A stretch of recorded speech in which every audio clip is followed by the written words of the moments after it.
we look around us, even at our own bodies, what we see is the tip of the iceberg. Think of this for a moment. Take your hand and look at it. Now, your hand looks solid, but it's really not.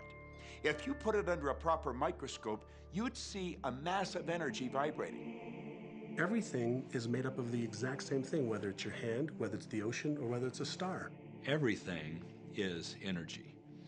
And let me help you understand that just a little bit. There's the universe, of course, and our galaxy, and our planet, and then individuals, and then inside of this body are organ systems, and then there's cells, and then there's molecules, and then there's atoms, and then there is energy. So there are a lot of levels to talk about something on, but everything in the universe is energy. I don't care what city you're living in, you've got enough power in your body, potential power, to illuminate the whole city for nearly a week. Most people define themselves by this finite body, but you're not a finite body. I mean, even under a microscope, you're an energy field. Well, what we know about energy is this.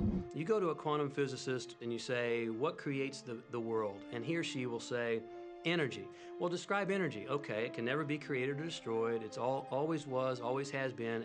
Everything that ever existed always exists. It's moving into form, through form, and out of form. Okay, great. You go to a theologian and you ask the question, what created the universe? And he or she will say, God. Okay, describe God. Always was and always has been, never can be created or destroyed, all that ever was, always will be, always moving into form, through form, and out of form.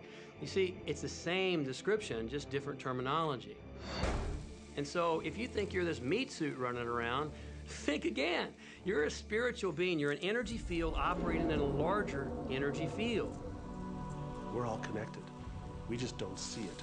There isn't an out there and an in here. Everything in the universe is connected. It's just one energy field. We often get distracted with this thing called our body and our physical being. That just holds your spirit.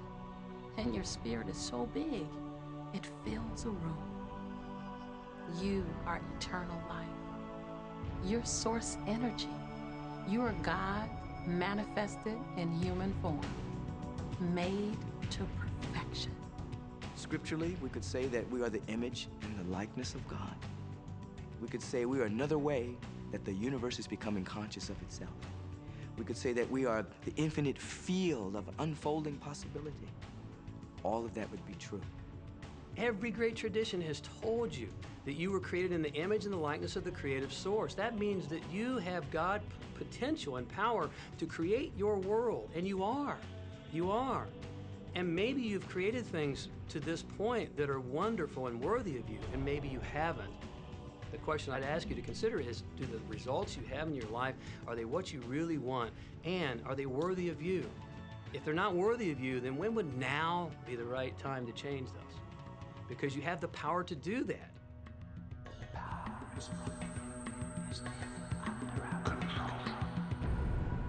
You know, a lot of people feel like they're victims in life, and they'll often point to past events, perhaps growing up with an abusive parent or in a dysfunctional family. And I would add as a parenthesis here that most psychologists believe that about 85% of families are dysfunctional. So it's like all of a sudden you're not so unique.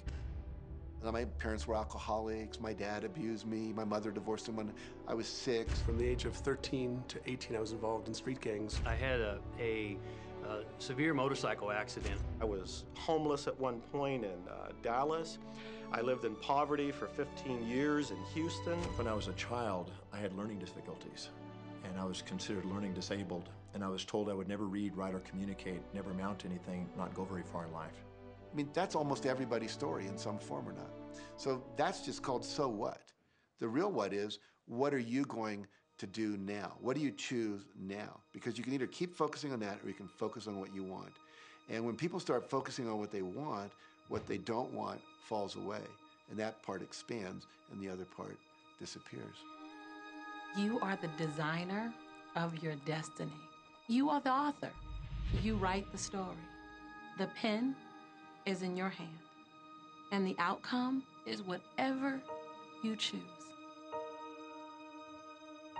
The beautiful thing about the law of attraction is that you can begin where you are, and you can begin to think, real thinking, and you can begin to generate within yourself a feeling tone of harmony and happiness, the law will begin to respond to that.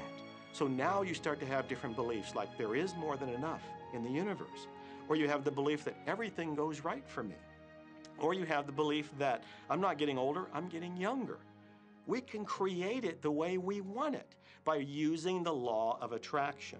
And you can break yourself free from your hereditary patterns, cultural codes, social beliefs, and prove once and for all that the power within you is greater than the power that's in the world. Some of you may be thinking, well, that's very nice, but I can't do that, or she won't let me do that, or he'll never let me do that, or I haven't got enough money to do that, or I'm not strong enough to do that, or I'm not rich enough to do that, I'm not. Every single I'm not is a creation. Whether you can or you can't, you are right. Are there any limits to this? Absolutely not. We are unlimited beings. We have no ceiling. The capabilities and the talents and the gifts and the power that is within every single individual on this planet is unlimited.